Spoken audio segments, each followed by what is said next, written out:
아버지 하나님, 오늘도 우리가 말씀 앞에 섰습니다.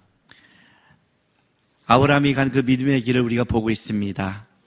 깨닫게 하셔서 우리도 이렇게 믿음의 길을 배우고 걷고 주님과 동행할 수 있도록 인도하여 주옵소서.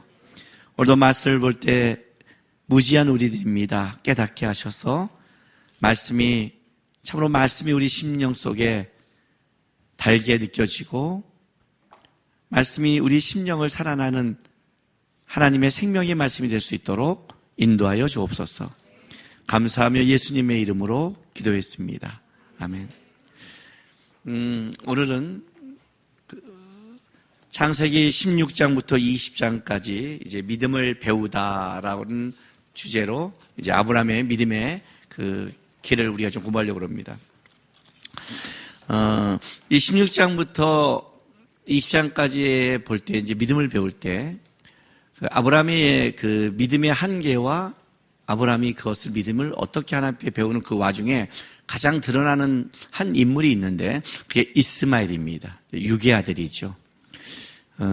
이 이스마엘의 탄생으로 말미암아 이제 아브라함이 진짜 아브라함은 가정 속에 아주 심각한 육의 문제를 느끼고 이걸 통해 이제 깊게 배우는 겁니다. 그러니까 이스마엘의 사건을 우리가 좀 기억해야 됩니다. 이제 16장부터는 중요한 건 이겁니다.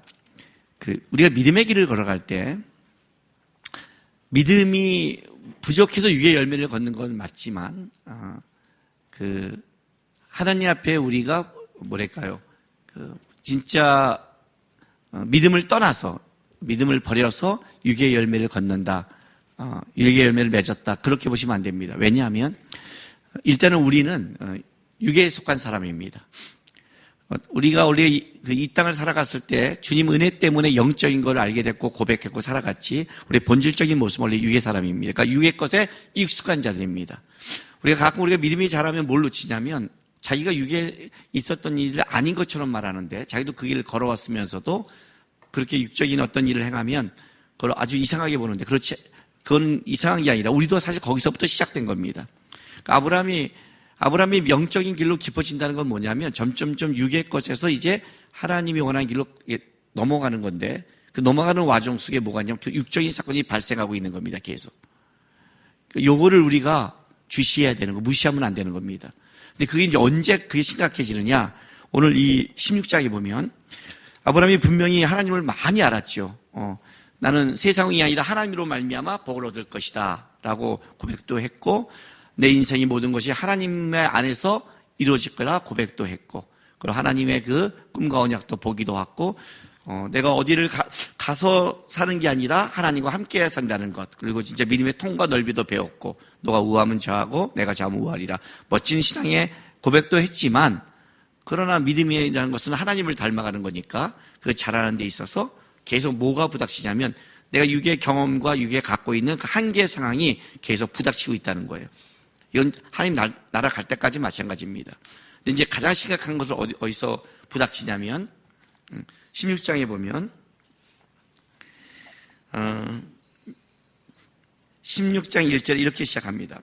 아브라함의 아내 사레는 출산하지 못하였고 그에게 한 여종이 있으니 애굽 사람이요 이름은 하갈이라. 이제 벌써 이렇게 나올 때는 드라마로 치자면 하갈로 어떤 문제가 일어날 거다라는 걸 예고편이 나온 거예요. 근데 문제가 이겁니다. 출산하지 못했다는 겁니다. 이 못할 거라는 걸 다른 그 의미로 뜻으로 표현한다면 기다리고 기다렸다 이런 겁니다. 그냥 못한 게 아니라 진짜 아브라함과 사레는 기다리고 기다렸습니다. 여러분 아브라함 정도 그래도 하나님 앞에 가는 데마다 예배드리고 하나님의 경험을 하는 사람들은 어떻게 기다렸을까요? 시험감하기 해서 기도했겠죠. 기도하고 기다렸겠죠. 그죠? 기도하고 기다렸어요. 분명히 하나님이 말씀했잖아요. 내 몸에서 날짜가 넷이다. 그래서 이 단어 때문에 사례가 어떤 머리를 쓰냐면 내 몸에서 날짜라고 그러니 그래, 아브라함을 통해서 날짜가 하나님의 뜻이라면 내가 기다리고 기다렸는데 아니라면 2절 보세요. 사례가 아브라함에게 이르되 여호와께서 내 출산을 허락하지 아니하셨으니 원하건대 내 여종에게 들어가라. 내가 곧 그로 말미암아 자녀를 얻을까 하노라 하며 아브라함이 사례의 말을 들으니라. 그 말을 들은 건 뭐냐면 내 몸에서 날 줄 아는 하나님의 그 말씀 때문에 그렇다면 내가 아니라면 아브라함 너를 통해서 내 가까운 여종을 넣을 테니까 해라. 아브라함도 이것이 합리적 사고로 맞은 거예요. 그죠?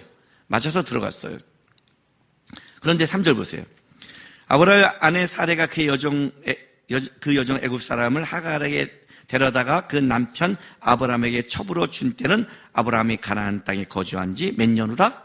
10년후라. 이제 10년후라 하고 아브라함과 하갈이 동침하면 이제 아이가 나온 거예요. 이게 굉장히 중요한 표현이에요. 겉으로 보기에 아무 문제 없어요.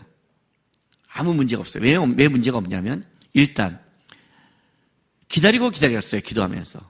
두 번째, 하나님이 내 몸에서 날 자라고 그래서 그 말씀에 순종했는데 자기는 임신하지 못한다면 그렇다면 다른 여자를 통해서 해서 그도 아들을 얻는다. 그 개념이 그 당시의 개념에 이상한 게 아니에요. 지금 같으면 그 이상한 거죠. 첩을 들어서. 그러나 그 당시의 문화 속에는 그렇게 해서 양자 삼는 게 문제가 안 돼요. 문제가 안 돼요. 그러니 우리 식으로 표현할게요. 합법적이라는 거죠. 불법과 편법을 쓴 게 아니에요. 사례가. 나름 하나님의 말씀에 따라 합법적으로 썼어요. 그리고 중요한 거. 가나안 땅에 거주한 지 몇 년이라? 10년이라. 완전수를 썼어요. 10년이라는 단어가 중요한 게 아니라 10이라는 숫자가 중요한 거예요. 성경에 완전수가 있잖아요. 3이라는 숫자, 7이라는 숫자, 10이라는 숫자가 완전수예요. 3은 왜 완전수라고 그랬죠? 1은 단수, 2는 복수지만 불완전한 복수. 왜? 한 쌍. 그래서 어떤 때는 그렇게 묻기 때문에 완벽하지 않은 복수. 최초의 완벽한 복수를 3이라고 그래요. 그래서 이걸 하늘의 숫자라고 그랬고 히브리인들은 4를 땅의 숫자라고 그래요. 그래서 이 3의 숫자를 완전수라고 그러고 하늘과 땅을 더한 숫자 7을 완전수라고 그래요. 그리고 또 완전수가 뭐냐면 1, 2, 3, 4 중에 맨 마지막 끝수, 만수라고 그래요. 마지막 끝나는 수, 꽉 찬 수가 10이에요. 10을 완전수라고 그래요. 가나안 땅에 관한 지 10년, 가나안 땅에 하나님의 말씀을 쫓아 간 꽉 찰 만큼 기다리고 기다렸던 시간을 보냈다는 뜻이에요. 꽉 찰 만큼. 근데도 안 주셨다는 거예요. 그러니까 자기는 기다리고 기다릴 만큼 기도했고 하나님의 방법대로 나름대로 합법적으로 했고 내 몸에서 날짜니까 말씀을 따라서 가니까 한 거죠. 근데 왜 이게 무게시가 문제가 될까요? 믿음이란 뭐라고 그랬어요? 우리가 가보지 못한 길, 인간이 능력과 경험으로 가는 길이 아니라고 그랬죠.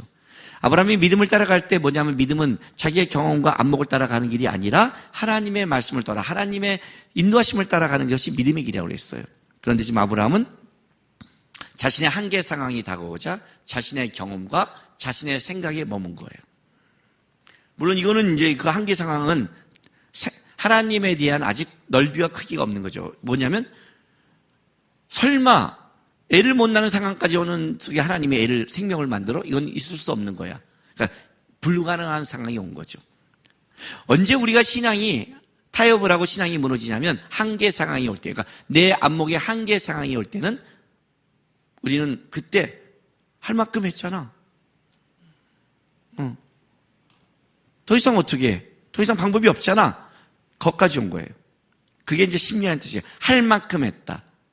한계 상황까지 왔다는 거예요. 이제 여기서 이게 문제가 벌어지는 거예요. 여기서. 여러분, 나중에 이제 창세기 27장에 가면 이삭이 야곱을 축복할 때 리브가가 거기서 에서 좀 속여 들어가잖아요. 원래 야곱이 축복을 받겠다고 했잖아요, 하나님이. 뱃속부터 했잖아요. 근데 왜 리브가가 못 기다렸을까요? 그때 이삭이 죽을 것 같았거든요. 죽으면 축복을 못 받잖아요. 자신의 안목에 한계 상황이 올 때 우리는 뭐가 나타나느냐? 믿음이 나타나는 게 아니라 자신의 것이 나타나는 거예요. 믿음의 길을 갈 때 꼭 언제 부닥치냐면 할 만큼 했어. 나도 벅차. 그러니까 자신의 것이 들어요. 여러분 왜 하나님의 그 구원을 이룰 때 홍해로 끌고 갔을까요? 홍해가 뭐예요? 막힌 길이에요. 막힌 길은 없는 길이에요. 불가능한 길이라고요. 거기는 길이란 걸 어떻게 만들 수 없어요. 인간의 능력으로는.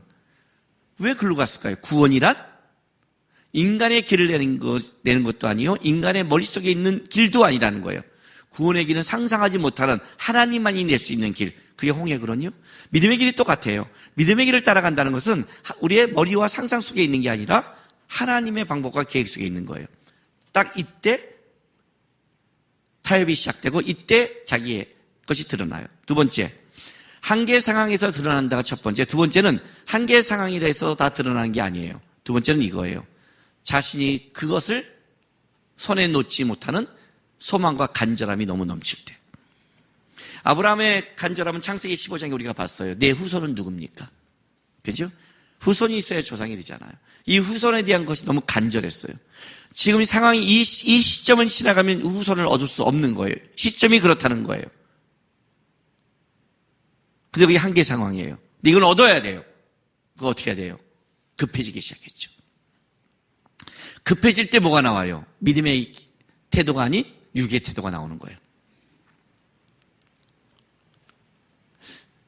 급하실 때 어떻게 해야 돼요? 나중에 이제 창세기 22장과 비교할 때 그게 나와요. 아브라함은 이삭을 잡으려 한 게 아니라 하나님께 드려버리는 거예요. 믿음의 문제가 그런 거예요. 버리는 게 아니에요. 포기하는 게 아니에요. 드리는 거예요. 드리는 거예요. 포기한 자는 기도도 안 하고 다 내려놓고 다 끝내요. 드리는 자는 그 열매가 있던 없던 하나님의 손에 있음을 가지고 기도하고 나가는 거예요.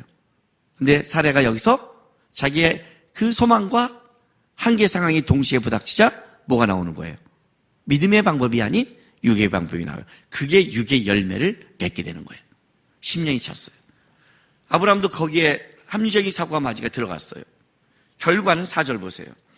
아브라함이 하갈과 동침하며 하갈이 임신하네. 참 하나님도 이럴 때 또 곧장 임신시켜요. 또 이게 미쳐버리는 거예요. 보통 임신 안 시켜야 되거든요. 역시 이걸로 해도 방법이 없구나 그랬는데 또 육의 열매는 육의 열매를 맺어요. 이거에 속지 마세요, 여러분. 육의 잔머리를 맺는 것이 하나님의 방법이 아니에요. 그거 맺었잖아. 그게 중요하지 않아. 이래서 망하는 거예요, 사람들이. 창세기 6장에요. 하나님의 아들들이 하나님을 떠나 사람의 딸들과 결혼했는데 그 아내들이 당대의 용사고 유명한 자예요. 이게 미치게 하는 거예요. 육의 방법을 썼더니 열매가 세상이 너무 좋더라요. 좋죠. 육의 방법을 썼으니까. 고등학교 3년 내내 예배 안 드리고 뭐하고 공부했다. 성적 오르는 게 당연하죠. 아니 공부를 더 했는데 성적이 안 오르면 이건 여기에 문제가 있는 거죠. 당연한 거예요. 더 봤으니까. 그러니까 그 육의 열매가 당연히 맺는 거예요. 여러분. 안 그래요? 돈 더 벌려고 시간도 아꼈다. 더 버는 게 맞는 거예요. 맞는 거예요. 그게 일반 인축에서 맞는 거라고요. 그러면 맞잖아. 맞아요. 뭐가 맞아요? 육의 열매를 걷는 걸로 맞는 거예요. 그건 영의 열매가 아니에요. 착각하지 마세요. 맞는 거예요. 곧바로 해요. 맞지? 이게 미치는 거예요. 이게 우리를 돌아버리게 하는 거예요. 육의 방법이 통하는 게 실제 우리에게 사람들 앞에 드러나니까 여기에 우리가 하나님의 방법을 기다리는 걸 포기해버리는 거예요. 얍삽해지고 빨리 가고 육적인 방법을 사용하는 거죠. 일단 인정받으니까. 근데 결과는 뭐냐? 그 흐름의 결과는 그가 자기의 임신함을 알고 그 여주를 멸시한지라. 멸시하기 시작했어요. 멸시하게. 가볍게 하다 혹은 저주하다. 사라를 그동안은 주인을 높여왔던데 임신도 못하는 것이, 나는 임신했잖아요. 우습게 여기고 가볍게 여기고 이제는 뭐예요? 낮게 여기는 거예요. 저주하다. 이렇게 돼버렸어요. 결과가 이렇게 되는 거예요. 육의 열매의 결과예요. 육의 열매를 거두면 육의 열매가 걷어요. 그 육의 열매가 곧 뭘 만드느냐? 영적인 것을 가볍게 여겨요. 사라는 영적인 하나님의 인도함을 받은 믿음의 사람이에요. 영적인 것이 가벼워져요. 안 그래요? 안 그래요? 1년 동안 공부 안 하고 막 계속 공부해갖고 그냥 상관없이 다 해서 딱 돼버렸어요. 어떤 일이 벌어져요? 됐잖아. 육의 것이 너무 잘 되니까 영의 것이 가벼워져요. 우리도 속잖아요. 세상에서 떵떵거리니까 가볍게 여기잖아요.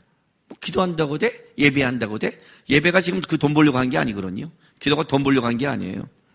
이민 간 사람들의 가장 큰 착각이 뭔지 아세요? 외국에서 영어도 갖추고 다 갖추고 다한테 신앙을 물려주지 않아요. 신앙을 물려주지 않은 게 뭔지 아세요? 나는 가장 기가 막힌 부모가 이런 부모예요. 교회 가는 게 자식이 선택하게 놔뒀어. 이게 무슨 말인지 아세요? 그 자식이 지금 나 우크라이나에 가서 전쟁할게요. 그러면 그래 훌륭하다 내 아들 보낼 거예요?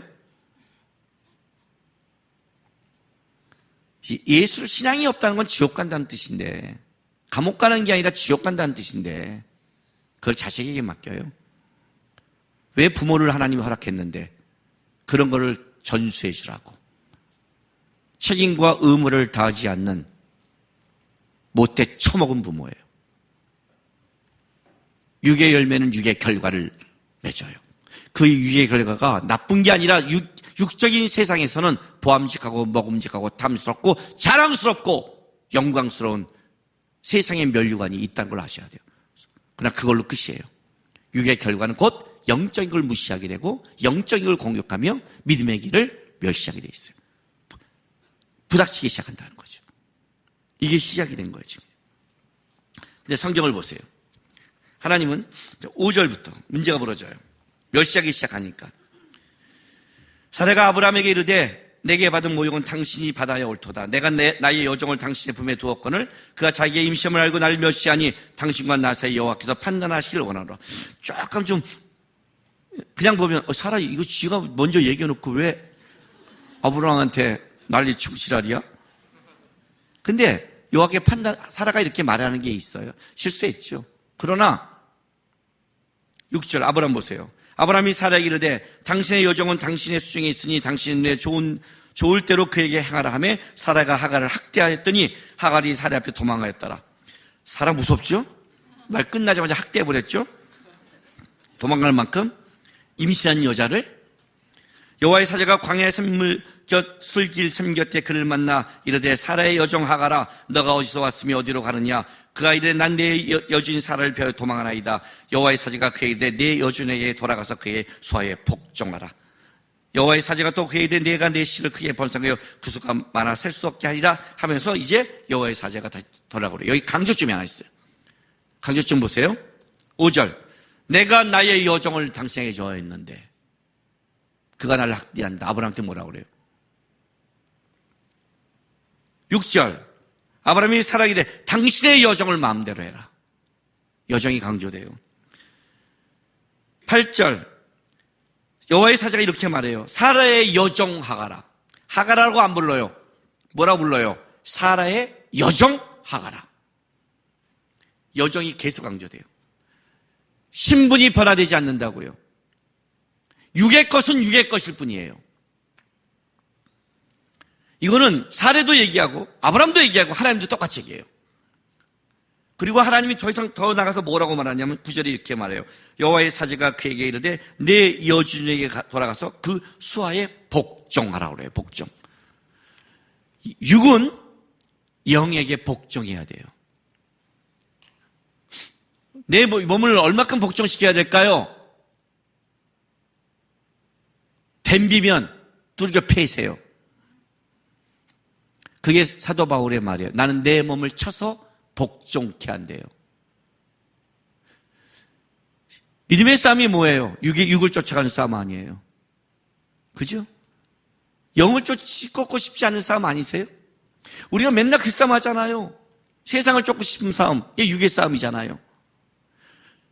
육은 항상 육의 열매를 맺고 싶어하고 육은 영적인 것에 순종하기 싫어해요. 육은 영적인 걸 공격하기 시작해요. 육이 강할수록 영적인 걸 멸시하는 거예요. 사례가 그대로 학대했어요. 왜 학대했을까요? 임신한 여자를 그렇게 함부로 인본주의를 하지 마세요. 이건 정확한 거예요. 육이 반항을 한다면 영은 잡아야 되는 거예요. 그게 잡히지 않고는 갈 수가 없는 게 이 길이에요. 그래서 그걸 잡는 거예요. 하나님도 분명히 해요. 육은 육일 뿐이다. 너는 여종일 뿐이다. 너 신분을 벗어날 수 없다. 너는 복종해야 된다. 하나님의 영적인 것을. 그것이 너다. 여기 이스마엘에 대한 예언도 마찬가지예요. 가라. 그 아이를 태어나게 할 것이다. 그러나 그 아기는 12절 보세요. 절대로 영적인 존재가 될 수 없다. 그는 사람 중에 들나귀같이 되리려니 그의 손이 모든 사람을 치겠고 모든 사람이 손이 그를 칠지며 그가 모든 형제에 대항하여 살리라 하리라. 야, 이거 좀 살벌한 예언 같죠? 예언이 아니에요. 사실을 말하는 거예요. 육은 들나귀예요. 들나귀라는 건 뭐냐면 빨리 달리다는 의미에서 메소포타미아 지역의 야생 들나귀를 말하는 거예요. 여러분 야생이라면 딱 든 순간 느낌이 오죠. 어떻게 잡을 수 없는 그게 육이에요. 육은 육으로 튀는 거예요. 걔는 영적에 잡히는 존재가 아니에요. 얘는 치고 싸우고 그렇게 살아가는 거예요. 육으로 사는 사람은 아주 간단해요. 육의 열매를 맺겠어 육적인 걸 위해 싸우고 육적인 걸 공격하고 그는 싸움밖에 못하는 거예요. 영적인 걸 도전하고 그게 육을 갖고 온 자의 운명이고 인생인 거예요. 결국 이스마엘은 아브라함의 씨기 때문에 낳았지만 육으로 맺은 씨는 육의 열매밖에 맺을 수 없다. 절대 육적인 거는 영으로 갈 수 없다를 딱 결정짓는 사건이 이 사건이에요. 그래서 재밌는 표현이 16장 16절 보면 하갈이 아브라함에게 이스마엘을 낳을 때 아브라함의 나이가 몇 세라? 86세라. 히브리인들에게 가장 의미 없는 숫자예요. 8과 6은 의미가 없어요. 왜 아브라함을 100세게요? 10과 10 만수를 썼잖아요. 그죠? 의미 있는 숫자를 쓴단 말이에요. 근데 이 태어날 때가 뭐예요? 의미 없는 숫자 86세에 태어나요. 이건 무슨 말이에요? 하나님의 나라에 육의 것은 아무 의미가 없다. 아무 의미가 없다를 얘기하는 거예요. 그러니까 여러분이 이 땅에서 육으로 맺은 열매가 이 땅에서는 자랑과 멸류관과 이렇게 사는 거야! 기도만 하면 돼! 하고 자랑질 할지 모르겠지만 딱 죽는 순간 하나님 나라에는 아무 의미 없는 삶을 살아가는 것이 육의 삶이다. 를 딱 나이로 얘기해 주는 거예요. 86세. 의미 없는 숫자. 그러니까 이 의미 없는 걸 쫓아가지 말라고요. 의미 없는 거를. 이 문제가 터졌어요. 그리고 나서 육의 열매를 맺고 하나님이 기다려요. 아브라함은 그 이스마엘이 아마 자기 후손이라고 생각했을 거예요. 곧장 임신했고 우리 같지 않아요? 와 진짜 사례가 하갈을 통해 했더니 금방 임신했네. 어이구 이건 금방 한 건 하나님이 허락했으니까 됐지. 그래 허락했어요. 어떤 면에서? 일반적 의미에서. 말했잖아요. 육의 열심이건 육의 열매를 맺고요. 하나님 그거 방해 안 해요. 방해 안 한다고요. 교회 안 다니고 주일 다 빼먹고 그래서 열심히 돈 벌고 머리 열심히 쓰고 딱 잘 보고 펀드하고 해도 하나님이 이놈의 새끼 주일 빠졌는데 저 펀드를 망하게 해야지. 그러지 않는다고요. 잘하면 하는 거예요. 다 열매를 맺어요. 착각하지 마세요. 그러나 결국은 어떻게 된다? 육으로 끝난다. 그렇게 살아가는 거예요. 근데 마침 그게 하나님이 준 것 같아요. 자기 착각은. 곧바로 줬으니까. 그리고 이제 이스마엘가 자라요. 몇 년을? 13년을. 13년을. 하나님 앞에 예배 드렸겠죠. 받으세요. 받으세요. 그러나 성경은 그 13년을 기록하지 않아요. 그냥 다 지나가요. 성경이 기록하지 않는 시간은 뭐예요? 하나님 앞에서는 무의미한 시간이에요. 아브라함은 그렇게 키웠겠죠. 제사 드리면서. 17장. 아브라함은 99세, 13년이 지났어요. 드디어. 그죠? 86세에서. 99세. 여호와께서 아브라함에게 나타나서 이르시되 나는 전능하신 하나님이라 너는 내 앞에서 행하여 완전하라. 라고 말씀하세요. 그리고 내가 내 언약을 너와 나 사이에 두어 나와 너 사이에 두어 너를 그게 번성하게 하리니 하시니 아브라함이 엎드려 하나님이 또 그게 말씀하시 이르되 보라 내 언약이 너와 함께 있으니 너는 여러 민족의 아버지가 될지라 해서 13년이 지났는데 하나님의 때에 드디어 하나님이 나타나서 아브라함 앞에 이렇게 말해요. 너는 내 앞에 완전히 행하라. 어떤 게 완전히 행하는 걸까요? 우리는 완전한 존재가 아닌데 중요한 건 이거예요. 하나님이 요구한 거는 내 앞에서 살아가는 삶이에요. 내 앞에서.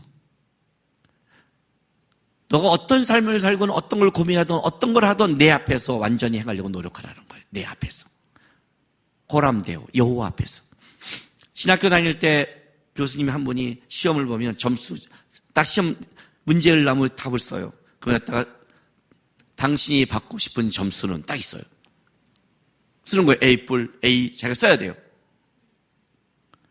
그런데 그 위에 이렇게 써요. 여호와 앞에서. A 공부한 것 같아 해도 괜히 그거 여호와 앞에서 보는 순간 B뿔로 내려가고 싶어요. 진짜 그잖아. 괜히 찔리는 거예요.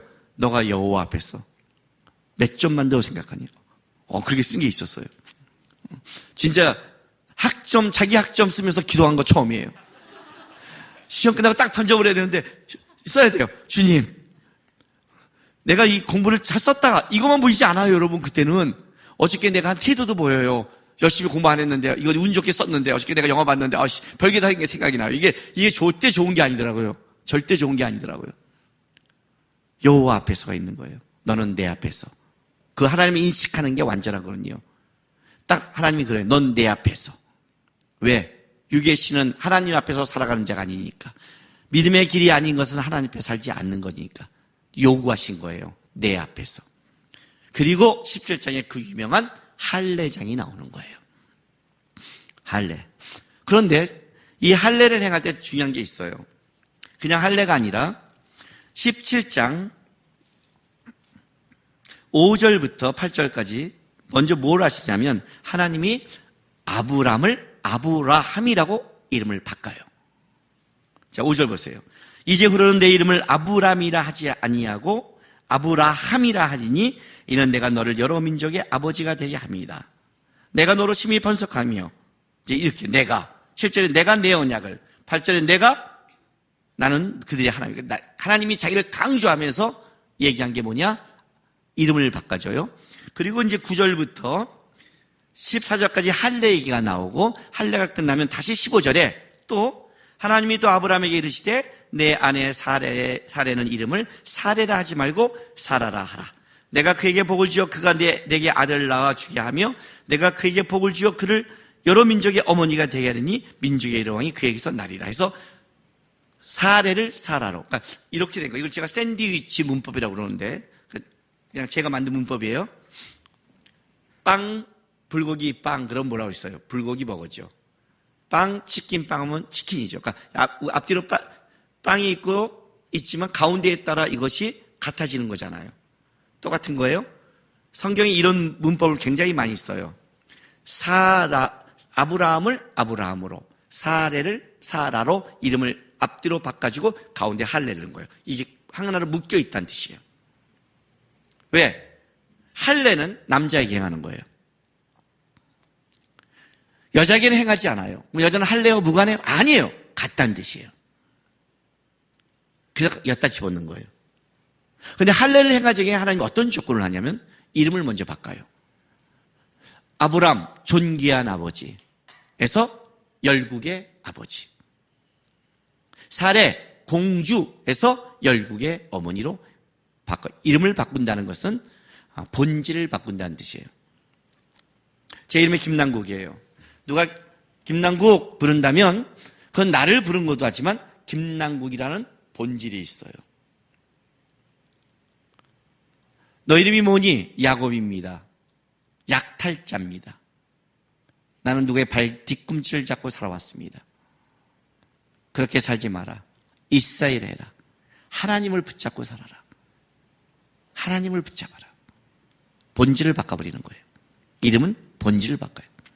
존귀한 아버지예요. 바벨탑이죠. 그죠? 우리가 꿈꾸는 삶 아니에요? 존귀해지고 공주처럼 살고 싶고. 야, 사례 공주. 얼마나 거기서 잘 살았으면 공주가요. 그것도 얼마나 이뻤으면. 창세기 12장에 들어갈 때 여러분 있잖아요. 애굽 왕과 고관들이 이뻐할 정도면 이거는 미스 동방이에요.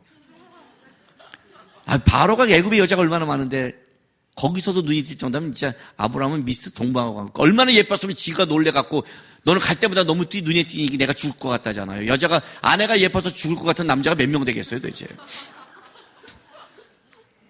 근데 그렇게 이뻤는데 공주예요 이름까지. 얼마나 공주처럼 살았겠어요. 근데 그렇게 너 공주처럼 너 존귀하게 살려고 부른 거 아니야. 이 땅에 열국의 아버지 열국의 어머니 통로가 되라는 거야. 근데 재밌는 거는 복의 통로라고 이런 말을 쓴 게 아니라 열국의 아버지, 열국의 어머니라는 표현을 쓰면서 그 사이에 할례를 집어넣은 거예요. 그러면 할례가 이름의 본질과 연결되어 있다는 뜻이겠죠. 그죠? 그럼 할례가 왜 중요한가 보세요. 자, 일단 17장 9절부터 14절 할례를 볼게요.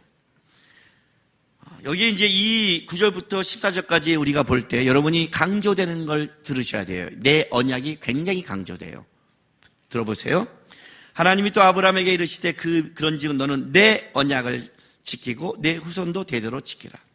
너희 중에 남자는 다 할례를 받으리라. 이것이 나와 너희와 너희 후손 사이에 지킬 내 언약이니라. 너희는 포피를 베어라. 이것이 나와 너희의 사이에 언약의 표징이니라. 너희의 대대로 모든 남자는 집에서 난자나 또는 너희 자손이 아니라 이방 사람에서 돈으로 산자를 막론하고 난지의 파데만에 할례를 받을 것이라. 너희 집에 난자든지 너희 돈으로 산자든지 할례를 받아야 하더니 이에 내 언약이 너희 살에 있어 영원한 언약이 되려니와 할례를 받지 않은 자 곧 남자 곧 그 포피를 베지 아니한 자는 백성 중에 끊어지니 그는 내 언약을 배반하였습니다. 파괴하다, 무효화시켰다는 의미예요. 얼마나 강조되어 있는지 아시겠죠? 그러면 이거예요. 할례는 일단 하나님의 언약의 상징이에요. 이 할례의 가장 중요한 건 이거예요. 아브라함의 자손이라고 해서 구원받지 않는다는 거예요. 언약의 백성이 아니라는 거예요. 언약의 백성의 가장 것은 하나님의 언약이 거기에 있어야 되는 거예요. 아브라함의 자손이라서 하나님의 사람이 되는 게 아니라 하나님의 언약의 표징이 몸에 있어야 돼요. 그게 언약의 자손이에요. 근데 그 언약의 표징이 뭐냐? 남자의 표표에 지금 우리 식으로 하면 포경수를 시킨 거예요. 거기에 언약의 표시를 한 거예요.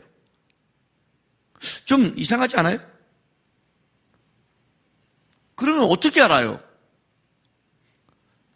할례는 머리를 밀어야 되죠. 표징이 분명하잖아요. 저분은 믿는 사람이네? 머리카락 많은 놈들 안 믿네? 그죠? 저 같은 사람은 하나님의 특별한 할례로 부름받은 사람들. 그래야 되잖아요. 딱 보면 알잖아요. 어떻게 왜 남자의 법에 했을까요? 왜 그게 할례의 상징이 될까요?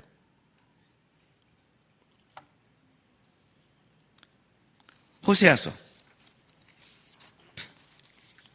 1장 2절 볼게요.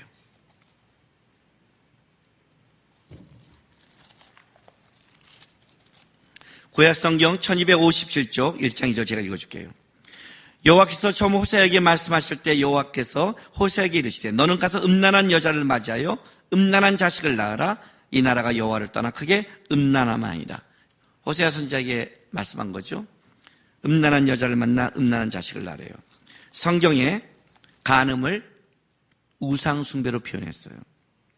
이거는 가나안의 신과 가나안의 신이 성적으로 묶여 있었고 그들의 신의 제사는 다 성적인 것과 엮여 있기 때문에 굉장히 중요한 거예요. 남자의 성기에 왜 그걸 한 줄 아세요? 남자가 여자랑 하나 될 때 생명이 나타나요. 그래서 사라와 하나 될 때, 몸이 하나 될 때 그 할례는 서로 약속되어 있는 거예요. 여자에게는 행하지 않지만 하나 된 건 뭐냐면 남자가 언약의 표징을 하고 그 언약의 표징이 누구냐? 언약의 아내와 함께 하나가 되는 거예요. 그 하나가 돼서 난 자가 누군지 아세요? 그게 영의 씨예요. 너는 열국의 아버지예요. 이스마엘이 아니라고요. 육의 자손을 퍼뜨리려고 너를 부른 게 아니에요. 육의 열매를 맺기 위해서 너를 부른 게 아니에요. 아브라함과 사례를 부를 때 그의 인생 속에 맺고 싶은 게 영의 열매였어요. 너는 하나님이 너를 택했다는 언약의 표정을 잊지 말라. 너가 맺어야 될 열매와 생명은 영적인 거지 이 땅에 복을 맺어가는 거지 세상을 맺어가는 것이 아니다는 거예요. 아브라함은 그 전에 육적인 열매를 맺었어요. 이스마엘이라는. 그게 언제 찾은 거예요. 먼저 하나님이 영의 씨를 주기 위해 뭘 하냐면 아브라함의 본질을 바꿔버리고 아브라함에게 어떻게 너가 부름받았는지를 먼저 알려주는 거예요. 그래서 언약의 표징을 주시는 거예요. 아직 이게 회복되지 않고 맺는 것은 다 유괴식이니까. 너는 그렇게 불렀다는 거예요. 그래서 남자의 표피에 행하여. 그냥 보이는 거였다면 머리가 좋을지 모르지만 이것은 생명과 관련되어 있는 거예요. 열국의 아버지, 열국의 어머니. 아버지, 어머니라는 말은 어떤 사람이 있어요? 결혼했다고 쓰는 거 아니에요? 자녀가 있는 사람에게 쓰는 거예요. 자녀가 없는 사람에게는 아버지, 어머니라는 표현을 안 써요. 너가 열국의 아버지라는 건 뭐냐면 넌 자손을 맺어야 된다는 뜻이에요. 어떤 자손? 영의 씨. 이스마엘이 아니라 하나님이 원하는 믿음의 영적인 자손을 낳게 된다. 그런 거 보세요. 창세기 6장에 타락을 이렇게 말하잖아요. 하나님의 아들이 세상의 딸들을 사랑해서 세상의 것을 낳았더니 당대의 세상에서 유명한 자예요. 당대의 용사 유명한 자라. 근데 하지만 하나님 나라의 무명한 자예요. 하나님의 나라를 멸망시킬 자였잖아요. 그 멸망시켜버려요, 하나님이. 세상에서 유명해도 홍수로 물로 멸망시켜버려요. 하나님의 무명한 자니까 아브라함에게 이 문제를 하는 거예요. 할례 또 두 번째는, 할례는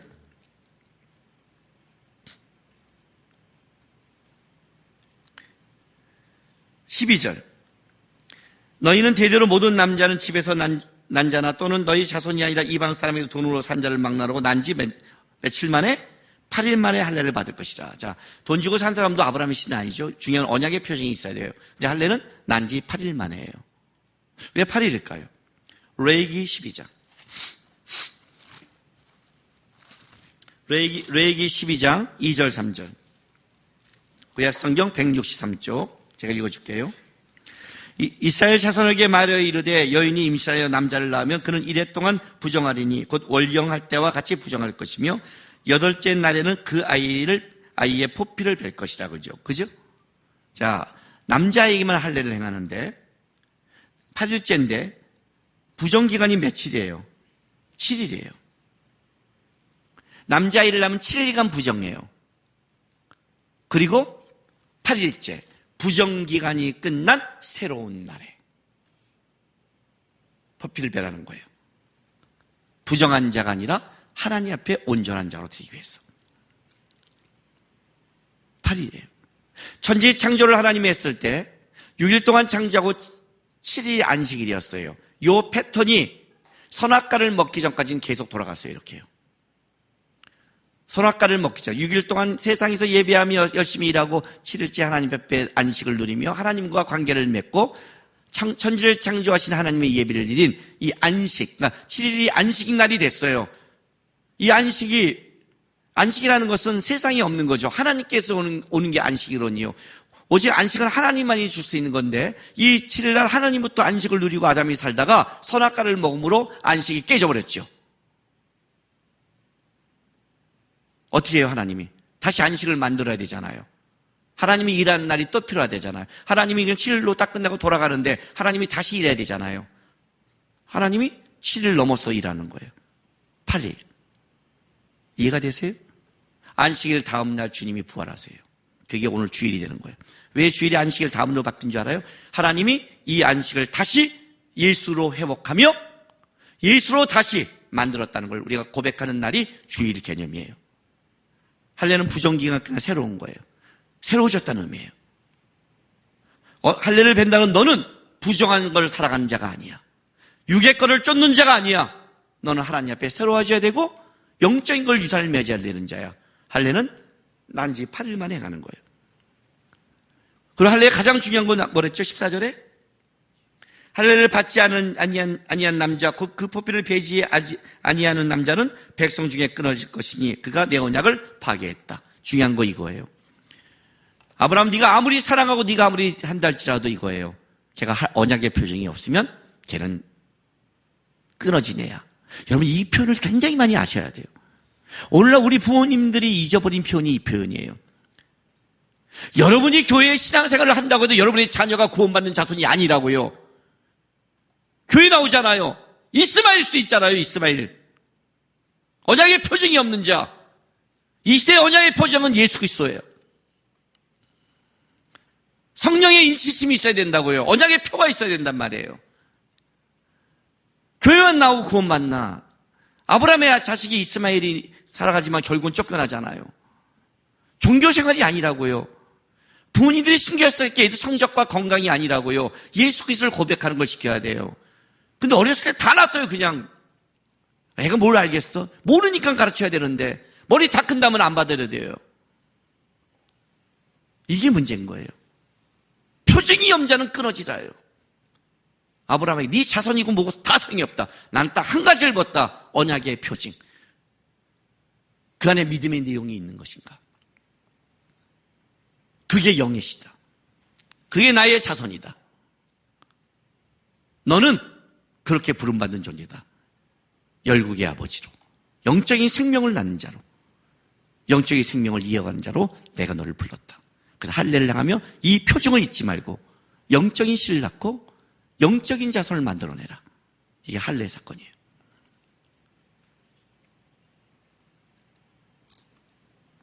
그리고 나서 이제 뭘 약속하냐면 하나님이 19절 보세요.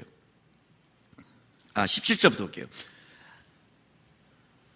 이 약속을 했더니 아브라함이 엎드려 웃으며 마음속으로 이르되 100세 된 사람이 어찌 자식을 낳을까? 사라는 90세니 어찌 출산하려 하고 아브라함이 이에 하나님께 아뢰되 이스마엘이나 하나님 앞에 살기를 원하나이다. 그냥 무식하면 용감한 거야 어디나. 하나님 앞에 이스마엘이나 살기 원합니다. 다른 말로 할게요. 두 가지가 있겠죠. 보이지 않는 자식이 귀할까요? 이스마엘도 귀한 자식이에요. 86세에 낳은. 이삭은요, 노년에 난 자식이고요. 이스마엘은 노년에 난 자식이에요. 젊은 난 자식이 아니라 귀한 거예요. 13년이 지났어요. 얘가 내 후계자고 자랐어요. 보이는 게 분명한데 뭐 보이는 걸 버리고 보이지 않는 걸 취해요. 육의 눈을 가진 거는 육밖에 보지 못하는 거예요. 이렇게 말하는 거예요. 이스마엘 살기 원합니다. 하나님 단호하게 거절하세요. 봐요. 하나님 19절 하나님이 이르시되 아니라 딱 단호하게 끊어요. 내 아내 사라가 내게 아들을 낳으니 너는 그 이름을 이삭이라 하라. 내가 그와 내 언약을 세우리니 그의 후손이 영원한 내 언약이리이다. 이스마엘에 대해서는 내가 내 말을 들었나니 내가 그에게 복을 주어 그를 매우 크게 생육하고 번성하게 할지라. 그가 12조령을 낳으니 내가 그를 큰 나라가 되게 하려니와 내 언약은 내가 내년 이 시기에 사라가 내게 아들을 낳을 이삭과 세우리라. 그래 네가 난 육의 아들 너의 마음을 알기에 내가 그 육적인 복은 줄게. 육은 육의 복밖에 못 받으니까. 그러나 분명하게 말하지만 나는 그렇게 하나님의 것을 육의 것에 접목시키지 않아. 아니야. 딱 끊어버리고 사라를 통해요. 처음에는 내 몸에서 날 자라고 했어요. 아브라함뿐인 줄 알았어요. 그런데 아브라함뿐 아니라 사라를 통해서예요.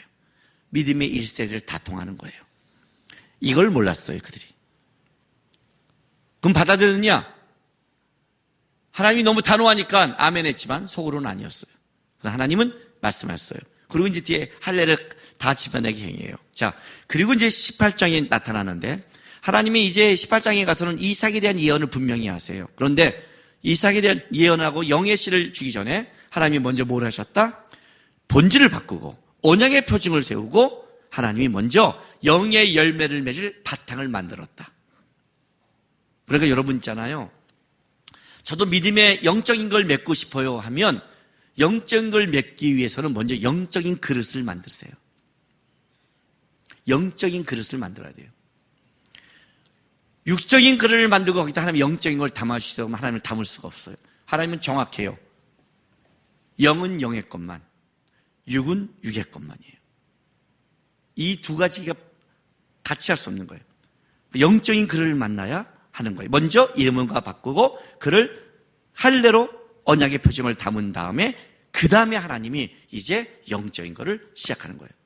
그런데 이 18장이 재밌는 건 이거예요. 18장은 1절부터 15절까지는 뭐냐면 이제 하나님이 아브라함을 찾아와요. 아브라함이 이제 대접하는 거죠.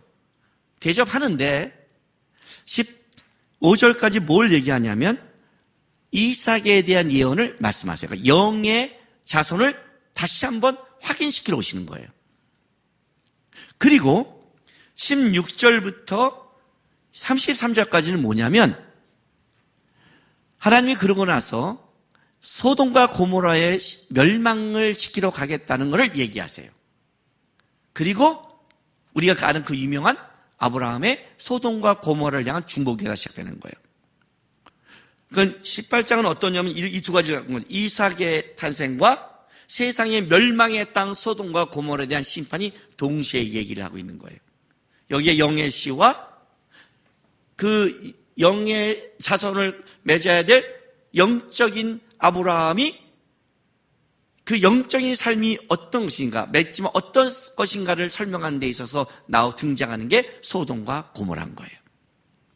여기 양쪽에 있는 거예요. 지금 뭘 표현하고 싶냐면 영적이라고 하니까 영의 어떤 사건이고 육은 버려야 되는, 세상은 멀리한다, 이렇게 하면 안 되는 거예요. 가끔 우리가 믿음을 잘못 이해하면 이렇게 얘기해요. 돈 버는 것은 육적인 거고 교회 와서 봉사하는 것은 영적인 거다, 이렇게 생각해요. 돈 버는 것도 영적인 거예요. 어떤 마음과 자세와 목적으로 보냐가 달라지는 거예요. 영과 육은 떨어져 있지 않아요. 영과 육은 묶여 있어요. 우리 안에 영이 있는 거예요. 근데 몸이 영을 따라가는 사람이 있고 영이 몸에 끌려가는 사람이 있을 뿐이에요. 영이 몸에 끌려가는 사람은 육을 열매를 맺는 거고, 몸이 영에 끌려가는 사람은 영의 열매를 맺는 거예요. 그래서 몸을 쳐서 복종시키는 자가 영적을 맺는 거예요. 그러니까 그래서 내가 청년들 갔을 때 감정에 좀 빠지지 말라고 그래요. 난 요즘 다시 내가 요즘 옛날처럼 욕도 안 하고 성화가 돼서 좋은데 가끔 이 뒷주머니에서 십자가를 꺼내고 싶어갖고 그냥 사정없이 찍고 싶은 거예요. 그렇게 왜 그렇게 다 센치한지 모르겠어요. 이러고 아프고 어쩌고 저 동굴에 들어가고 어디 들어가고 저다 처박혀 있고 그냥 사정없이 가서 피우고 싶은 마음이 있는 거예요. 육에 끌려가면 영이 끌려가게 돼 있어요. 우리는 영과 육은 하나가 있는 거예요. 육의 일도 영이 주관이 되면 영적인 걸로 바뀌는 거예요. 아무리 내가 교회 봉사를 영적인 걸 해도 육이 주장하면 그거는 교회 봉사가 아니라 육적인 열매를 맺는 거예요. 이게 지금 같이 있는, 양쌍으로 있는 걸 아셔야 돼요. 그래서 먼저 하나님이 오셔서 영의 자손을 예언해요. 예언하는데 보세요. 아주 그것도 재밌어요. 9절. 18장 9절. 그들이 아브라함에 이르되 네 사라가 어디냐? 대답 장막에 있습니다. 그리고 이제 그가 이르되 내년 이맘때에 내가 반드시 내게로 돌아오리니 내 안에 사라가 아들이 있어 하시니 사라가 그 장막대의 문에 들었더라. 아브라함과 사라가 나이만 늙었고 사라는 여성의 생기가 끊겼더라. 그리고 사라가 속으로 웃고 이르되 내가 노사여 내 주인 늙었으니 내게 무슨 즐거움이 있으리요? 웃고 있는 거예요. 하나님이 뭐라고 그래요? 14절 보세요. 15, 13절. 여호와께서 아브라함에게 이르시되 사라가 왜 웃으며 이르기를 내가 늙었으니 어떻게 아들을 낳으려 하느냐? 하나님이 능치 못하니 없다. 하나님 또 이거 짚어요. 너 왜 웃어? 그래서 사라가 뭐래요? 또 안 웃었다고 거짓말해요. 하나님이 아니라 웃었다 또 찍어요. 재밌죠? 난 이런 하나님 좋아요. 우리의 부족함을 인정해줘요 일단. 그러나 분명히 하세요. 너 안 믿고 있지? 믿어요. 뻥 까지 마. 안 믿는 거 알아. 근데 분명히 말해줄게. 돼. 그걸 분명히 이삭의 예언을 딱 해요. 그리고 나서 16절부터 19절에 아브라함을 부르신 목적이 나와요. 이제 18장, 19장, 20장도 어떤 데는 세트로 묶여요. 어떤 식의 샌드위치냐면 18장과 19장이 샌드위치로 묶이는 거예요. 빵과 빵이에요. 18장과 20장이 가운데 19장이 있는 거예요. 소돔과 고모라의 멸망. 여기에 누가 있냐면 아브라함을 부른 목적과 20장에 아브라함이 누구인가가 양쪽에 20장이 나타나요. 딱 잡아놓고 그 아브라함이 누구인가 속에 세상의 멸망을 집어넣는 거예요. 봐요. 16장부터 19장, 16절부터 19절. 그 사람들이 거기서 일어나 소돔으로 향하여 상하고 아브라함은 그들을 전성하러 함께 나가니라. 소돔으로 가고 20절. 여호와께서 또 이르시되 소돔과 고모라에 대한 부르짐이 크고 그 죄악이 심히 무거우니 내가 내려가서 또 소돔과 고모라의 심판을 하겠다. 그 사이에 샌드위치로 17, 18절을 넣어요. 그 17, 18절이 뭐냐면 아브라함을 부른 목적이에요. 봐요. 여호와께서 이르시되 내가 하려는 것을 아브라함에게 숨기겠느냐? 아브라함은 강대한 나라가 되고 천하만민은 그로 말미암아 복을 받게 될 것이 아니냐? 내가 그로 그 자식과 건석에게 명하여 여호와의 도를 지켜 의와 공도를 행하게 하려고 그를 택하였나니 이는 나 여호와가 아브라함에 대하여 말한 일을 이루려 함이라. 자, 아브라함을 부른 목적 뭐예요? 의와 공도를 행하게 하려고. 아브라함, 너는 이 땅에 다르게 부름받았어. 너는 나의 의와 공도를 행하는 거야. 하나님의 의와 공도와 정반대되는 나라가 어디예요? 소돔과 고모라예요. 그런데 소돔과 고모라가 앞뒤로 있어요. 그럼 이런 뜻을 갖고 있는 거예요. 믿음의 길은, 하나님의 의와 공도를 행하는 길은 세상 속에서 멸망의 땅 소돔과 고모라 같은 땅에서 내가 너로 통해서 하나님의 의와 공도를 보여주려고 너를 불렀다는 뜻이에요. 이게 아브라함이 부른 목적이에요. 그러니까 여러분 이러잖아요. 왜 나는 이런 집에 불렀을까? 왜 나는 이런 시대에 불렀을까? 왜 나는 이런 가정에 불렀을까? 나는 이런 어려움에 불렀을까? 하나님 이렇게 말하는 거죠. 그곳에서 너가 의와 공도를 행하게 하려고, 그곳에서 너가 복이 되게 하려고, 그것에서 네가 하나님의 뜻을 보여주려고, 네가 있으므로 그 끔찍한 것이 은혜로 바뀔 수 있는 거니까. 이걸 아브라함이 딱 알아들어요. 아브라함이 알아듣고 아브라함이 뭘 하느냐? 그 유명한 소돔과 고모라를 향한 중보 기도로 들어가는 거예요. 자, 보세요. 18장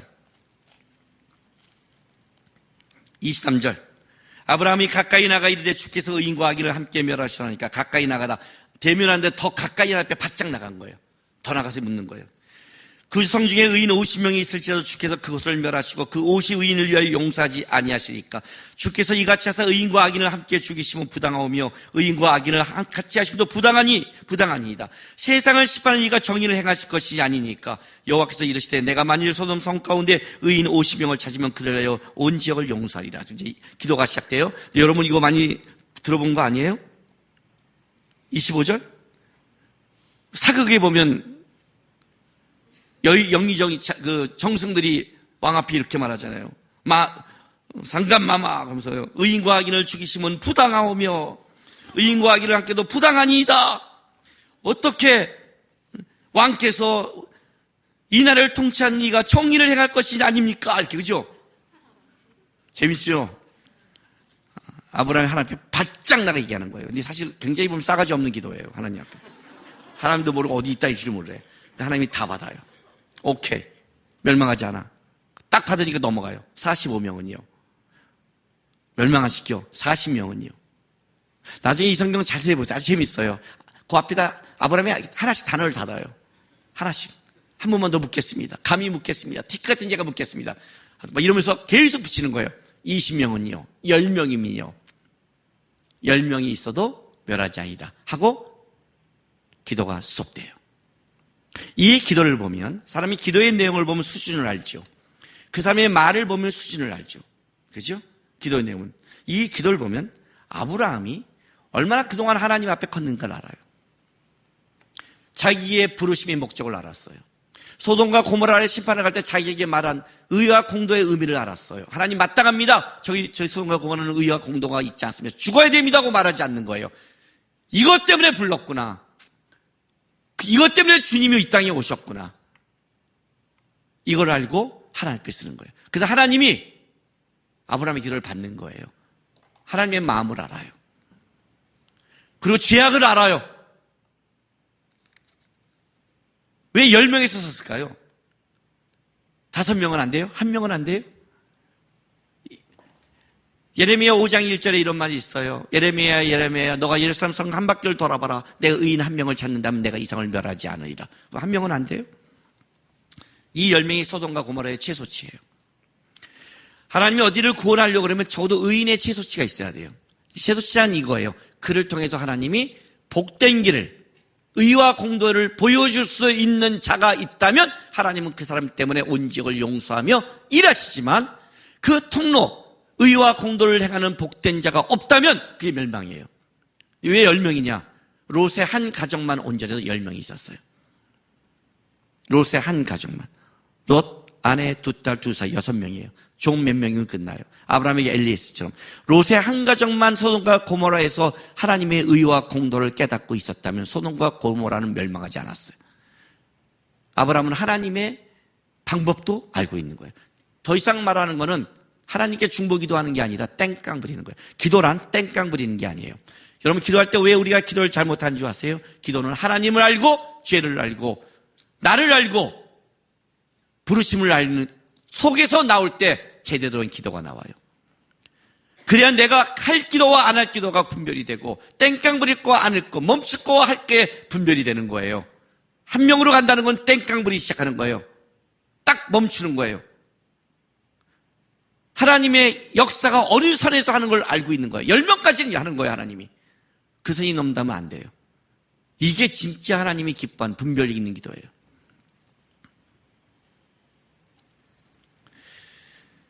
제가 그냥 오늘 본문의 이 큰 흐름과 상관없지만 이건 내가 너무 좋아하는 구절이어서 이거는 잠깐 읽고 갈게요. 저는 성경을 읽다가 여기서 딱 멈춰갖고 한동안 묵상하고 한동안 불안하고 제 방에 이 말씀 구절을 써놨어요. 그게 창세기 18장 17절 말씀이에요. 여호와께서 이르시되 내가 하려는 것을 아브라함에게 숨기겠냐요. 전 이게 너무너무 부러웠어요. 우리는 그러잖아요. 하나님 좀 말씀 중에 있어요. 왜 안 해주세요? 하나님이 나도 말하고 싶다. 너 말하면 너 기절하고 나 원망하고 떠난다. 나도 말 못한다 이놈아. 왜요? 하나님이 이렇게 말하죠. 내가 하려는 걸 아브라함에게 숨기겠느냐. 야, 얼마큼 이제 믿음이 자랐고 얼마큼 하나님께 분별이 있고 얼마큼 하나님에 대한 말귀를 알아들었으면 하나님이 자기의 계획을 말할 수 있는 자가 됐을까. 너무 부러운 거예요. 믿음이 자라면 이런 복을 받아요. 돈과 물질로 바꿀 수 없는 하나님과 마음이 통하는 자, 하나님이 찾아와서 얘기할 수 있는 자, 이게 복이에요. 믿음의 길. 믿음의 길을 더 가세요. 하나님이 야, 이제 내가 널 찾아와서 말할 수 있게 됐구나. 거기까지 가세요. 어쨌든 18장에 아브라함이 중보기도로 마무리돼요. 18장에 가장 중요한 것 중에 한 건 이거예요. 아브라함이 있기에 소돔과 고모라를 향한 기도하는 사람이 기도할 수 있었다는 거예요. 그가 있기에 복된 거예요. 이게 여러분이 이 땅에 있는 복이에요. 그 가정에 너가 있기에, 너가 기도하기에 내가 그 집안을 멸망하지 않고 있는 복된 자. 여러분이 어렵고 힘들지 모르지만 너로 말미암아 아직 기회가 있는 것. 이해가 되세요? 이게 아브라함이 받은 큰 복이에요. 거기에 아브라함이 있기에 하나님의 눈이 머물고 있는 것. 그리고 이제 기도가 끝나고 나서 창세기 19장에 소돔과 고모라의 심판을 보여줘요. 자, 소돔과 고모라의 심판은 이거예요. 세상 심판의 모델이에요. 성경의 가장 큰 심판의 대표적인 것이 홍수와 소돔과 고모라예요. 홍수 심판은 인류의 어떤 죄악 가운데 한 번 보여줬다면 소돔과 고모라는 이제 마지막 불심판의 모델이 돼요. 마지막은 어떻게 멸망되는가? 자, 이거죠. 소돔과 고모라는 애굽 땅과 같은 세상에 대표하는 땅이에요. 세상에 대표하는 것은 세상은 결국 멸망할 수밖에 없다는 것을 전제로 해요. 세상은 결국 멸망할 수밖에 없다. 세상에서 구원받는 자는 어떤 자인가? 그리고 세상은 왜 멸망받을 수밖에 없는가? 세상은 어떤 가치로 가는가?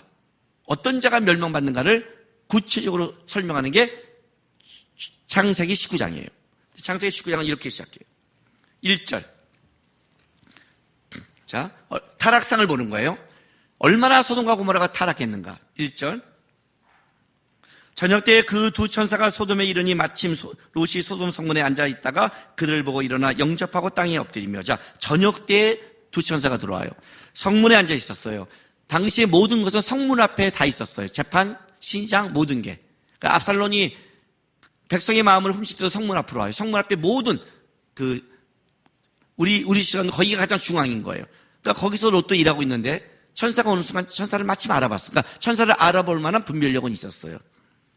그리고 나서 자기 집에 오라고 그랬더니 천사가 거절해. 방거리에 있을 거라. 근데 굳이 모시고 와요. 그리고 무교병과 이런 걸 줘요. 나중에 여러분 창세기 18장 1절부터 15절에 아브라함이 천사를 대접한 것과 롯이 천사를 대접한 걸 비교해 보세요.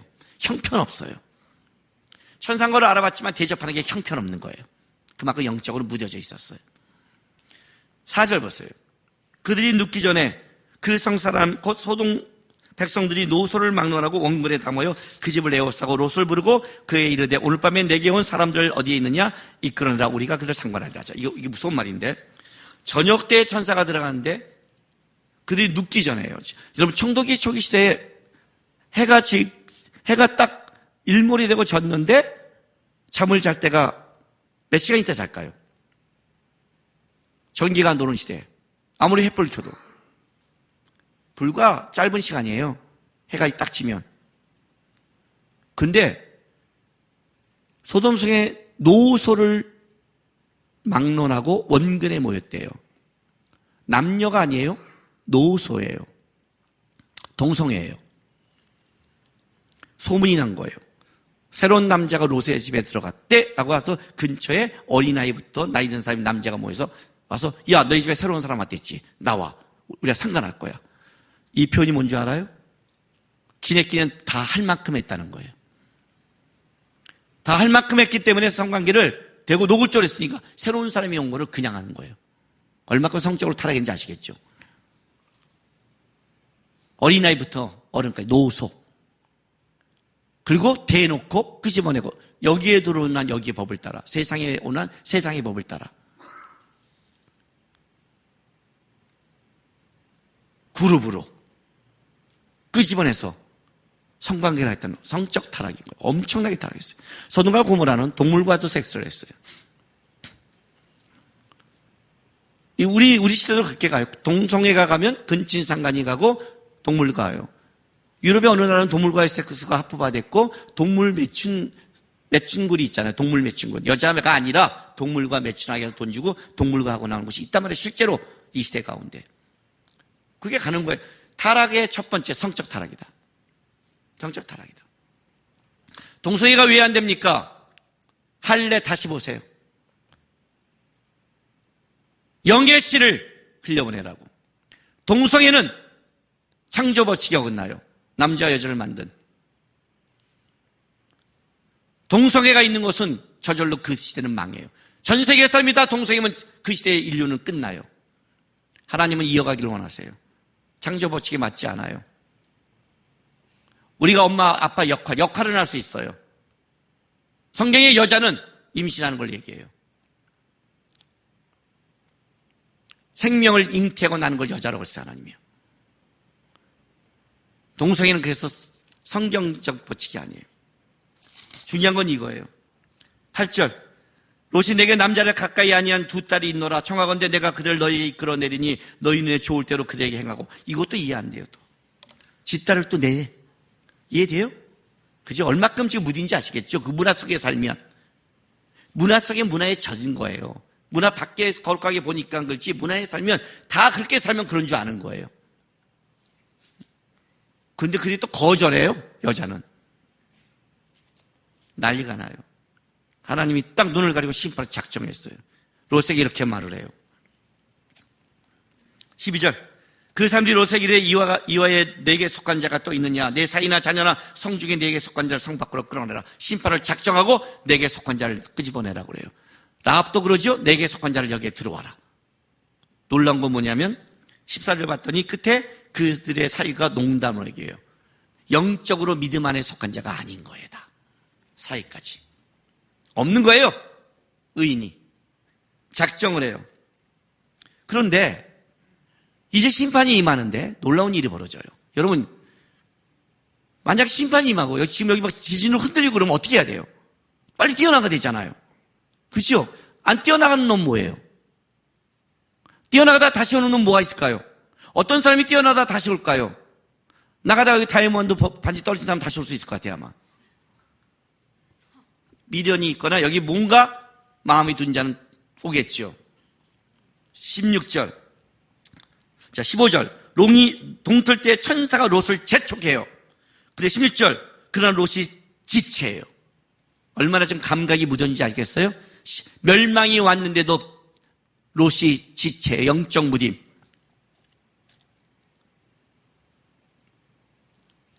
25절, 26절. 그 성들과 온들과 성에 거주하는 모든 백성이 땅에 난 것을 다 엎어 멸하더라. 롯의 아내가 뒤를 돌아보므로 롯은 지체하고 롯의 아내는 돌아봐요. 아시겠어요? 그리고 롯의 아내는 소금기둥이 돼요.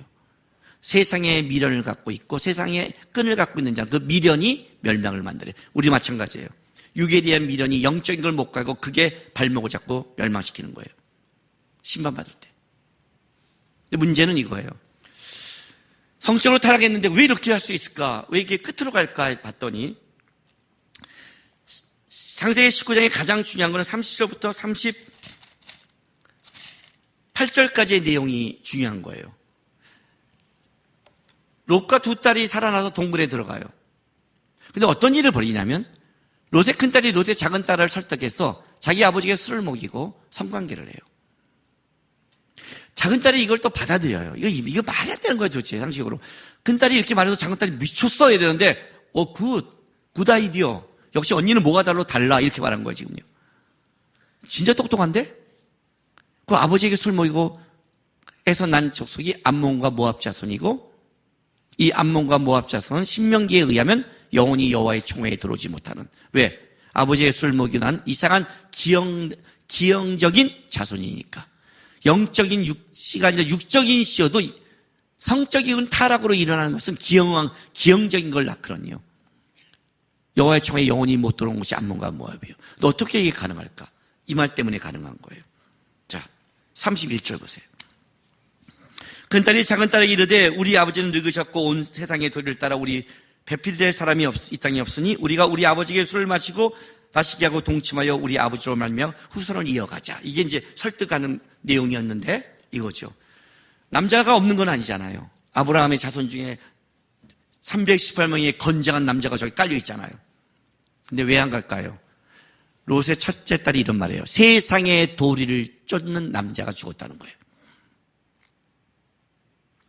아브라함은 믿음의 도리를 쫓는 사람이에요.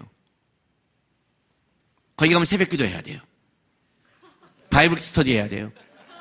저녁에 기도해야 되고요. 큐티 나눔해야 되고 공동체 모임 할 수 있어요. 끔찍한 거죠. 먹고 놀다가 거기 가서 내가 큐티 한다고? 야, 안 간다. 혼자 산다. 야, 우리 놀고 먹고 세상의 도리를 쫓는 자손 만들어 세상 쫓아 살자 해서 게 암몬과 모압이에요. 이해돼요? 세상의 도리를 쫓는 거는 어디까지 가냐면 거기에 목적이니까 동물도 상관없고 동생도 상관없고 부모도 근친상간도 상관없어요. 나는 아닌데 지금 문화니까 아니죠. 더 가면 그렇게 되는 거란 말이에요. 이게 세상의 끝이라고요. 멸망의 끝. 결국 멸망시키는 거예요. 멸망했는데 겨우 간신히 롯만 구원을 받아요. 왜?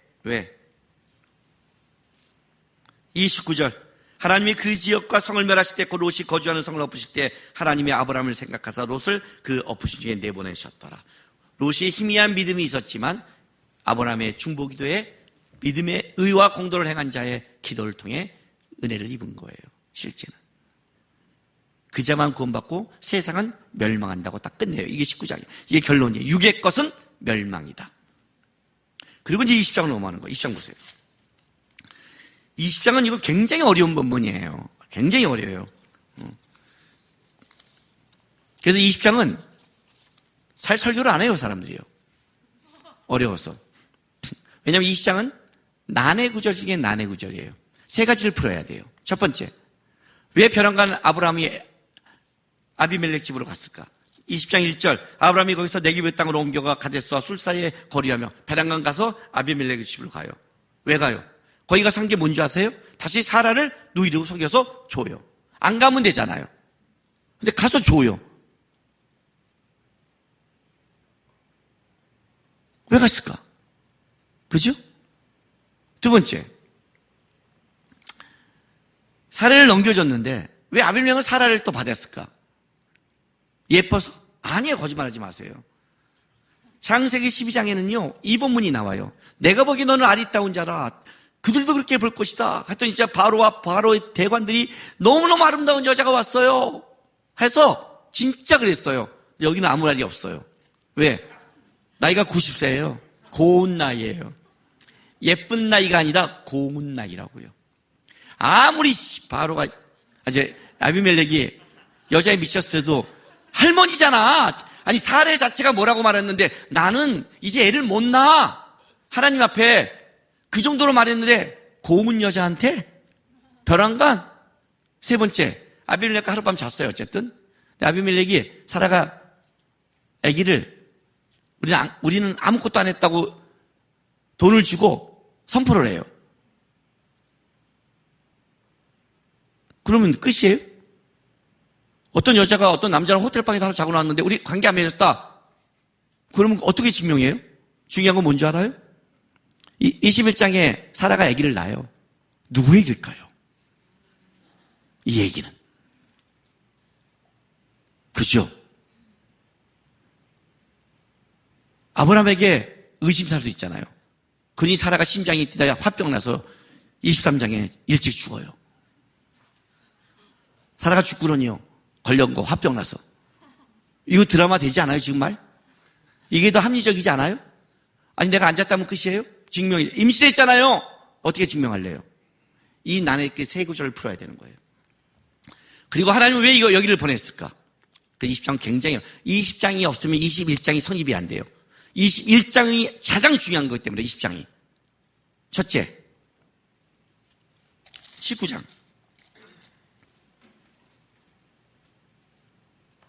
28절 하나님이 소돔과 고모라에게 유황과 불과 솜을 막 비같이 때려 넣을 때 28절 봤더니 소돔과 고모라와 그 온적을 향하여 눈을 들어 옹기가마의 연기같이 시선을 보았더라. 이해가 돼요? 아브라함에 있는 광야까지 소돔과 고모라의 연기가 올라오는데 그게 보일 정도면 여기는 완전히 천재지변이라는 거예요. 화산이 한번 터지면 그 지역이 다 쑥대밭 되는 거 아세요? 재난이 임하는 거 아세요? 소돔과 고모라의 멸망이 그 지역에 완전히 재난을 만들어낸 거예요. 그런데 그들은 목축하는 자예요. 목축하는 자는요, 물과 풀이 필요해요. 그러니 서쪽으로 이동할 수밖에 없었어요. 어쩔 수 없이 이동한 거예요. 두 번째, 왜 줬을까? 아브라함만 이동했을 것 같아요? 아니죠. 그렇게 하는 목축업자가 다 이동할 수밖에 없는 거예요. 그러면 아비멜렉 입장에서는 어떤 일이 벌어지냐면 위협스러운 거예요. 여러분 우리 교과서에서 세계 역사 때 게르만 민족의 대이동 몰라요? 게르만 민족의 대이동이 서구에 어떤 역사를 만든지 몰라요? 한 족속이 아니라 모두가 뭉쳐 생명을 갖고 와서 만약 이걸 안 막아버리면 어떤 일이냐면 전쟁이 나면 이건 생존을 걸고 덤비는 애들은 무서운 거예요. 그러면 정략 결혼이 필요한 거예요. 아브라함은 318명으로 롯을 구한 소돔과 고모라의 유명한 명성을 떨친 자예요. 이건 정략 결혼이에요. 그래서 고웃고 아름답고 없어요. 누이라 해서 받아요. 성경에 보면 그냥 받아요. 받는 거예요 그냥. 그리고 아비멜렉도 크게 하고 싶은 마음이 없었나 봐요. 있는데 하나님이 나타나요. 자 20장 보세요. 7절 6절 7절 하나님이 꿈에 또 그에게 이르시되 내가 온전한 마음으로 이렇게 한 줄 나도 알았으므로 온전한 마음, 욕심과 여자를 탐한 마음이 아니었다는 거죠. 너를 막아 내게 범죄하지 아니하게 하였나니 여인에게 가까이 하지 못하게 하면 이 때문이라. 이제 그 사람의 아내를 돌려보라. 그는 선지자라. 그가 너를 위하여 기도하려니 너가 살려니와 내가 돌려보내지 않으면 너와 내가 속한 자가 다 반드시 죽을지라 알리라. 자, 선지자라. 아브라함을 부른 목적이 나오는 거예요. 의와 공도를 행하려고 선지자예요. 아브라함이 기도해야 사는 거예요. 아브라함의 기도로 롯이 살아요. 아브라함이 이 땅의 역할이에요. 그가 살리는 거야. 돌려줘요. 자, 아비멜렉이 와서 뭐 화를 내요. 너 왜 이런 짓 했니? 그랬더니 13절 보세요. 하나님이 나를 내 아버지 집에 떠나 두루 다니실게 하실 때 내가 아내에게 말하기를 이후로 우리가 가는 곳마다 그대는 나를 그대의 오라비라 하라. 이것이 그가 내게 베풀 은혜라 하였나라고 사실 얘기해요. 이 광야길을 갈 때 내 생명을 보존 이렇게 했습니다. 라고 말해요. 이유를 말해요. 이거 중요한 거예요. 이 20장에 가장 중요한 게 이 본문이에요. 자, 요걸 말하기 전에 세 번째, 어떻게 사라의 무죄를 얘기할 수 있을까요? 남자와 자왔는데. 그죠? 17절. 20장 17절, 18절 보세요. 자, 16절에 이제 사라의 것이 다 해결했다고 돈을 줘요. 여러 사람 앞에서 내 수치를 가리게 하였노니 내가 할 일은 다 해결했다. 난 널 건들지 않았다. 만약 애를 난다면 이건 내 씨가 아니라고 선포해요. 17, 18절에 이렇게 말해요. 아브라함이 하나님께 기도하며 하나님이 아비멜렉과 그의 아내와 여종을 치러와서 출산케 하셨으니 여호와께서 이왕에 아브라함의 아내 사라의 일로 아비멜렉 집의 모든 태를 닫으셨습니다. 자, 뭐를 설명하냐면 아비멜렉의 집에 태를 닫았대요. 아기를 못 낳게. 누구 때문에? 사례 때문에. 이런 일이 있을 줄 알았다는 거예요. 이런 일 때문에 하나님이 먼저 아비멜렉의 집을 닫았어요. 근데 불임이라는 거죠. 이제 여기서 기도를 해서 애를 낳게 해요. 그럼 불임이 치료됐어요. 그죠? 만약 지금 우리 성도 중에 하나가 목사님 저 불임이에요. 기도해 주세요. 그럼 내가 기도해 줬어요. 자, 치료했어. 뭘로 알아요? 그럼 내가 치료됐어 그러면 아는 거예요? 뭘로 알아요? 당장 알아야 될 거 아니에요? 모르는 거예요, 여러분. 여기서 이 치료라는 단어는 어떤 단어와 연결되냐면 성과 연결되어 있어요. 무슨 말이냐면 아비멜렉은 굉장히 심한 성병에 걸려 있었어요. 그래서 아비멜렉과 성관계를 말하면 성병에 걸려야 돼요. 그래서 치료가 아비멜렉과 불임이 한 사람이 아니에요. 보세요. 이 17절. 아비멜렉과 그의 아내와 여종을 몽창 다 해야 되는 거예요. 아비멜렉과 관계 맺은 애들은 다 성병에 걸려 있는 거예요.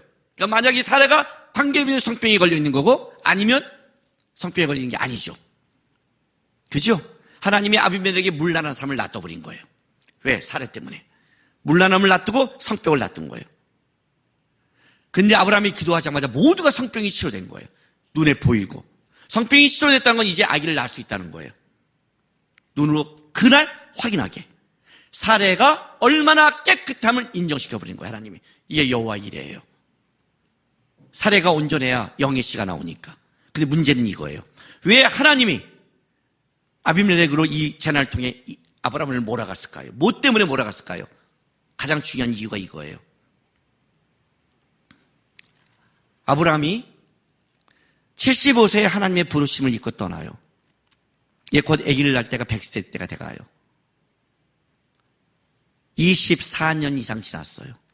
믿음의 길을 떠난 지 24년 동안 아브라함에게 변하지 않는 가장 중요한 한 가지가 있어요. 믿음은 자랐는데 절대 변하지 않는 것 뭐예요? 생명의 위협이 오면 나는 아내를 누이라고 살겠다고. 그 생명의 삶이 하나님께 있는 게 아니라 자기가 아직도 그걸 붙잡고 있는 것을 여전히 지금도 유지하고 있는 거예요. 믿음을 드렸지만 생명의 위협이 온다면 나는 내 방법을 쓰겠습니다가 아직도 이거를 붙잡고 있는 거예요. 이 생명에 대한 걸 붙잡고 있으면 영적인 생명을 줄 수 없는 거예요, 하나님이. 하나님이 이 부분을 잡고자 마음먹었어요. 이게 잡혀야 이삭이 나오는 거예요. 아직도 변하지 않는 그것. 아직도 예수를 믿고 그 믿음이 자랐는데 결국에는 내가 붙잡고 있는 그 한 가지 막혀있는 것, 그것 때문에 영의 열매를 못 맺는 것, 그것 때문에 이삭을 줄 수 없는 것, 그 완고한 것, 그거 꺾어버리는 거예요. 이것 때문이었습니다. 근데 그가 기도함으로 뭘 배운 줄 아세요? 생명이, 탄생이 하나님께 있음을 배우는 거예요. 그걸 배우고 나서야 이삭을 주고 이삭의 사건이, 영의 사건이 그 다음에 벌어지는 거예요. 믿음의 마지막 한계, 내가 아직도 붙잡고 있는 거를 하나님 앞에 배워라. 네가 그걸 붙잡으면 그 손을 못 놓는다. 그게 결국은 내 발목을 붙잡을 것이다. 얼마큼 믿음을 생활하는 게 중요한 게 아니다. 아브라함도 24년을 그렇게 하나님을 체험하고 그렇게 살았음에도 아직도 자기가 결정정수에 붙잡고 있는 그것, 하나님께 드리지 않는 것, 하나님 그거 다루시고 세우려고 작정한 것, 그것, 그 부분이 자라야 믿음이 진정한 믿음의 세계로 들어가는 거예요. 기도하시고 그 한 가지를 하나님께 바쳐서 깊어지는 믿음이 되기를 바랍니다. 오늘 이 강은 여기까지 하겠습니다. 이 시간 우리가 다 같이 함께 기도하려고 합니다. 육의 씨는 육의 것을 맺습니다. 영의 것만 영의 걸 맺습니다. 우리는 다른 이름이 있습니다. 아브라함이 아브라함으로 변하고 사례가 사례 변했지 우리도 변했습니다. 우리는 그리스도인이라는 이름이 있습니다. 그리스도라는 이름은 예수를 기준으로 하고 예수를 목표로 삼고 예수를 따라가겠다는 것이 그리스도인이라는 뜻입니다. 우리는 변화된 삶을 살아가십니까? 우리는 언약의 표징이 있습니까? 그리고 우리는 세상을 향해 의와 공도를 행하며 따라가고 있습니까? 아직도 내가 붙잡고 있는 게 있습니까? 아브라함처럼 아직도 변함이 없는, 여전히 부닥치면 나오는데 붙잡고 있는 것, 하나님 도와주십시오. 아브라함을 끌고 와서 하나님이 아브라함을 가르치고 회복시켰듯이 저도 도와주십시오. 저도 내가 붙잡은 걸 벗어나서 믿음의 큰 깊고 넓은 세계에 가서 진정한 믿음을 배울 수 있는 사람들에게 도와주십시오라고 우리 다 같이 주여 한번 외치면서 기도하겠습니다. 주여! 할렐루야. 아버지 하나님 감사합니다. 오늘 우리를 사랑하시고 우리의 믿음의 걸음을 인도하시는 아버지 하나님, 주님을 따라가면서 우리가 주님의 사랑의 시간을 많이 입었음에도 우리는 우리가 한계상에 올 때 유의 열매를 맺고 여전히 내 생명이 어려울 때는 인간적인 내 방법을 통할 때가 많습니다. 하나님 우리를 도와주시옵소서. 아브라함을 가르치고 아브라함을 인도하신 하나님, 우리도 아브라함처럼 하나님의 도움과 하나님의 은혜 안에서 믿음의 그 깊은 세계로 들어가길 원합니다. 믿음의 그 깊은 은혜를 맛보기 원합니다. 우리의 한계를 넘어서서 주님의 일하심을 보기 원합니다. 우리의 실력을 넘어서 주님의 역사를 보며 우리가 생각하는 믿음이 아니라